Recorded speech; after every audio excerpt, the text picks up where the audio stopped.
Here's the background. The requirement, which statement is correct? Okay, a chain of bicycle shops holds bicycles for short-term hire and for sale. So, ang negosyo ng entity, nagpaparenta ng bike and also nagbebenta ng bike. So, the bicycles available for hire are used for 2 or 3 years and then eventually sold as second-hand models. So, normal sa company magbenta ng bike whether new or second-hand. Okay, so the entities sold a new bicycle for 5,000, ang cost 4,000. Also, a second-hand bicycle for 1,000, ang carrying amount 500. Okay, now, which statement is correct? So, una muna yung classification ng bicycles. Okay, yung bicycles for hire, so for rental to others. Hindi naman yan land, hindi rin building. Okay, so yung bicycles for hire, classified yan as PPE.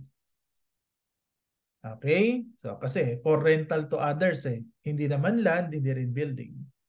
Tapos yung for sale, okay, inventory yan. Okay, so again, yung for hire, PPE, yung for sale, inventory. So kaya tama itong letter A. The bicycles for hire are reported in the statement of financial position as PPE. At yun yung for sale, inventory. Now, pag after 2 or 3 years daw, yung for hire, magiging for sale na. Now, since the entity normally sells bicycles, new and second hand, okay, pag itong for hire na ito ay naging for sale na, magkakaroon ng reclassification. From PPE, so mangyayari dyan, from PPE, papunta sa inventory. Okay? PFRS 5 is not applicable in this case. So kasi normal sa entity na nagbebenta ng bike.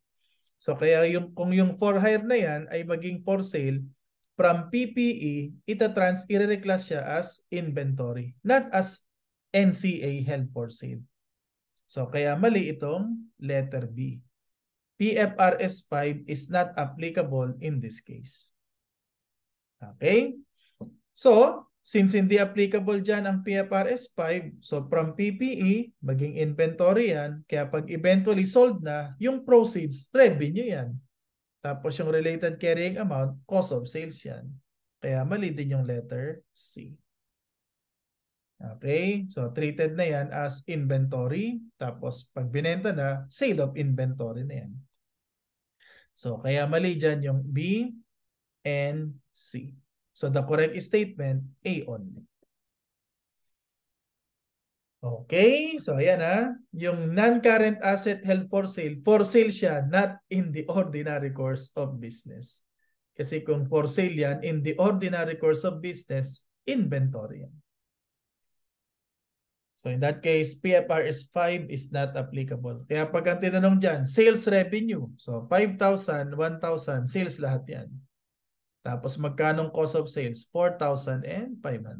Cost of sales yan.